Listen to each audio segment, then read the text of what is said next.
discuss a very important chapter of class 8. This is friction.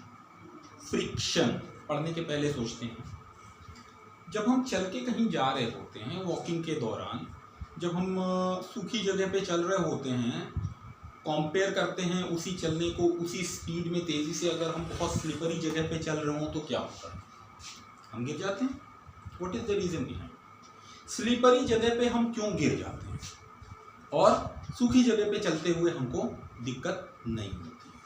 Smooth सड़क है, उस पर हम काफ़ी देर तक चलते हैं, थकान कम होती है. अगर हम रेत वाली जगह पे चलें और ज़्यादा देर तक चलें तो हमको बहुत ज़्यादा जल्दी से थकान होने लगती है. ये सब का कारण क्या होता है? व्हाट इज़ द रीज़न कि किसी सरफेस पे हम स्लिप कर जाते हैं, फिसल जाते हैं, और किसी सरफेस पे हम आराम से चलते हैं? इसका रीज़न होता है फ्रिक्शन. फ्रिक्शन एक्चुअली दो ऑब्जेक्ट के बीच में काम करने वाला एक फोर्स होता है. जैसे सपोज जब हम चल के जा रहे होते हैं, ऐसे हम अगर इसको एग्जाम्पल माने, ये ज़मीन है, इसके ऊपर तो चलते हुए आपने महसूस किया होगा कि हम अपनी बॉडी को जब आगे की तरफ पुश करते हैं, आगे की तरफ धकेलते हैं, तो ज़मीन को पीछे की तरफ ठेलते हैं, ज़मीन को पीछे की तरफ अपने पैरों से धक्का देते हैं. अगर ज़मीन सूखी होती है, अगर सरफेस सूखा होता है तो धक्का ज़मीन जो सरफेस है वो पीछे की तरफ नहीं जाता है और हम आगे की तरफ खुद को पुश कर पाते हैं. लेकिन अगर ज़मीन बहुत स्लिपरी है तो क्या होता है? हम आगे की तरफ बढ़ नहीं पाते हैं और ज़मीन पीछे की तरफ खिसकने लगती है. मतलब वो ऑब्जेक्ट जहां हमारे शूज़ या हमारे पैर लॉक हुए हैं वो जगह पीछे की तरफ से खिसक जाती है, या आगे की तरफ हम जा रहे होते हैं, पैर रखते हैं और अभी बैलेंस बना नहीं होता है, तब तक पैर और आगे बढ़ जाता है और हम ऐसे करके गिर जाते हैं. तो सबसे पहले हम देखेंगे definition of friction. What is friction? Friction is a force. Friction is a force that resist the relative motion between two objects. Relative motion क्या है? हम सड़क पे चल रहे होते हैं, गाड़ियां सड़क पे चल रही होती हैं. सपोज कुछ ये एक सरफेस है और इसके ऊपर एक बड़ी सी चीज रखी है. यहाँ से अगर हम पुश करें तो ये आगे की तरफ बढ़ेगा. ठीक है, ये आगे की तरफ बढ़ेगा और इसको आगे बढ़ाने में ज़्यादा ताकत लगानी पड़ेगी कि अगर इस तरह का एक लॉग है लकड़ी का, उसको अगर हम पुश करें तो आगे बढ़ाना ज़्यादा आसान है. ऑब्वियसली इसको, क्योंकि ये रोल कर रहा है, फ्रिक्शन कम हो जा रहा है. और यहाँ होता क्या है, किसी चीज़ में जो इसका सरफेस होता है वो बाहर से तो हमको चिकना दिख रहा है, मगर वो थोड़ा सा कुछ ऐसे रफ होता है, और ये जिस जगह रखा है वो भी कुछ ऐसे रफ है. इसकी वजह से क्या होता है, रफ और रफ दोनों सरफेस आपस में ऐसे इंटरलॉक हो जाते हैं और मोशन को रेजिस्ट करते हैं. ठीक है, तो सरफेस की रफनेस जो है वो इस चीज को इसका कारण वो होती है, रफनेस ऑफ सरफेस. सरफेस क्या? हमारे जूते का सोल. आपने देखा है कभी जूते का सोल एकदम बहुत चिकना सा बना के रखते हो? नहीं, है ना? क्यों? क्योंकि बहुत चिकना होगा तो वो रेजिस्टेंस क्रिएट नहीं करेगा, वो फोर्स को रोकेगा नहीं तो वो स्लिपरी हो जाएगा. तो जो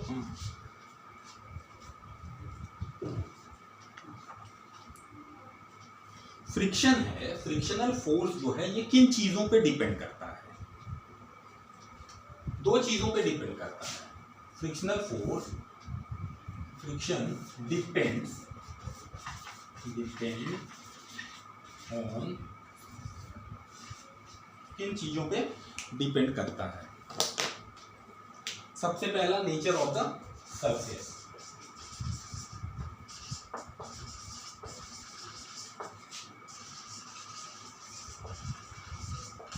nature of the surface. Surface जितना रफ होगा या उतना ज्यादा फ्रिक्शन क्रिएट करेगा, और जितना स्मूथ होगा उतना कम.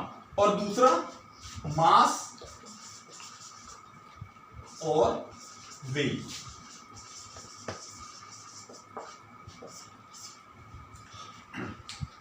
The heavier the object, mass जितना ज्यादा होगा, जितना भारी ऑब्जेक्ट होगा उतना ज्यादा फ्रिक्शन होगा. तो the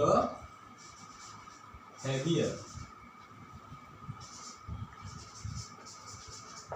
is the object, the heavier is the object, the greater will be friction. आप देख सकते हो the greater will be friction. क्या होगा? फ्रिक्शन हमने देखा क्या होता है, रिलेटिव मोशन। कोई भी चीज़ जब किसी ऑब्जेक्ट के साथ, किसी एक सरफेस के साथ कांटेक्ट में है और वो मोशन उसमें है, मोशन हमने पढ़ा था इसके पहले, चेंजिंग पोजीशन, तो उसके बीच में रिलेटिव मोशन क्रिएट हुआ और उसको रेजिस्ट करने वाला, उसको रोकने वाला, उसके ऑपोजिट, मोशन के ऑपोजिट काम करने वाला जो फोर्स है, that force is known as friction. और फ्रिक्शन डिपेंड करता है नेचर ऑफ द सरफेस पे। जितना स्मूथ सरफेस होगा उतना कम फ्रिक्शन होगा, जितना रफ सरफेस होगा उतना ज्यादा फ्रिक्शन होगा। और सेकंड, मास और वेट, जितना ज्यादा वेट होगा किसी ऑब्जेक्ट का, उसका मास अगर ज्यादा होगा तो फ्रिक्शन भी ज्यादा होगा। अब हम देखेंगे टाइप्स ऑफ फ्रिक्शन, फ्रिक्शन के types, types of friction. Friction कितनी तरह का हो सकता है?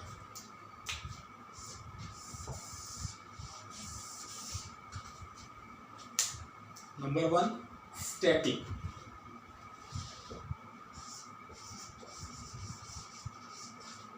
स्टैटिक फ्रिक्शन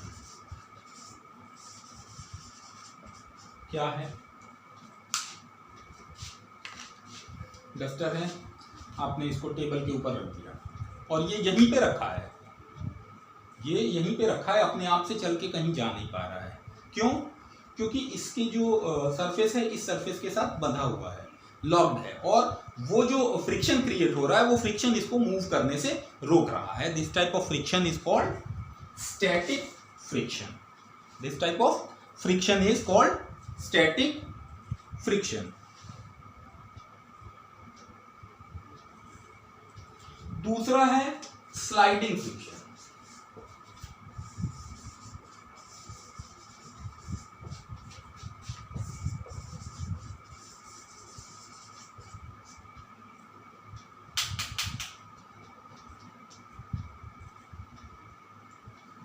स्लाइडिंग और तीसरा है रोलिंग फ्रिक्शन।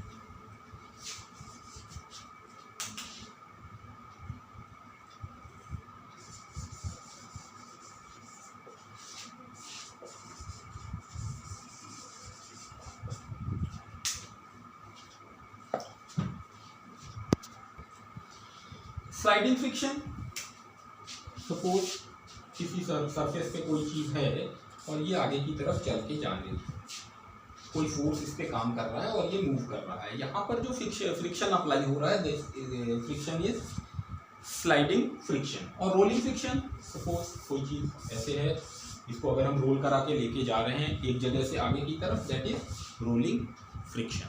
तो फ्रिक्शन हमने देखा, फ्रिक्शन के तीन टाइप्स हमने देखे, कौन कौन से? स्टैटिक फ्रिक्शन, स्लाइडिंग फ्रिक्शन और रोलिंग फ्रिक्शन। इसके अलावा फ्रिक्शन के और भी बहुत सारे एग्जांपल्स हैं, जैसे हवाई जहाज जब चल के ऊपर से, हमारे सर के ऊपर से जाता है तो बहुत तेज आवाज हमको सुनाई देती है ना। और अक्सर हमने देखा है पानी के अंदर या हवा में तेज चलने वाली जो भी व्हीकल्स होते हैं, जो भी ऑब्जेक्ट्स होते हैं, उनका शेप कुछ ऐसा रखते हैं हम। दिस टाइप ऑफ शेप होता क्या है, जब कोई चीज़ हवा में या पानी में चल रहा है तो ऑपोजिट डायरेक्शन में हवा या पानी इसको रोकने की कोशिश कर रहा है, मतलब फ्रिक्शन क्रिएट हो रहा है। एक हाथ में एक छड़ी लेके जोर से ऐसे चलाइए, ऐसे आवाज़ आई, वो आवाज़ कहाँ से आई? हवा जो है, एयर, उसने स्टिक के मोशन को रेजिस्ट किया और उस दौरान वो जो दोनों के बीच में जो कांटेक्ट हुआ, उस फ्रिक्शन की वजह से वो साउंड क्रिएट हुआ।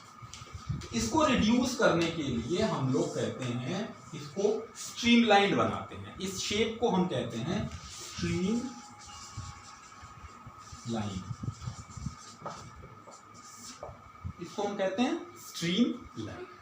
और हवा के अंदर, पानी के अंदर जो फ्रिक्शन क्रिएट हो रहा होता है, पानी के अंदर जो फ्रिक्शन, जब फ्रिक्शन क्रिएट हो रहा होता है उसको हम लोग कहते हैं fluid friction.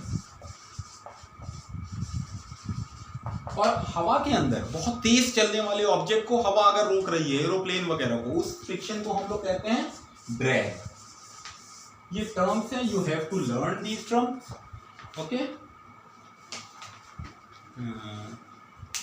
We will meet in next session, next class. Till then,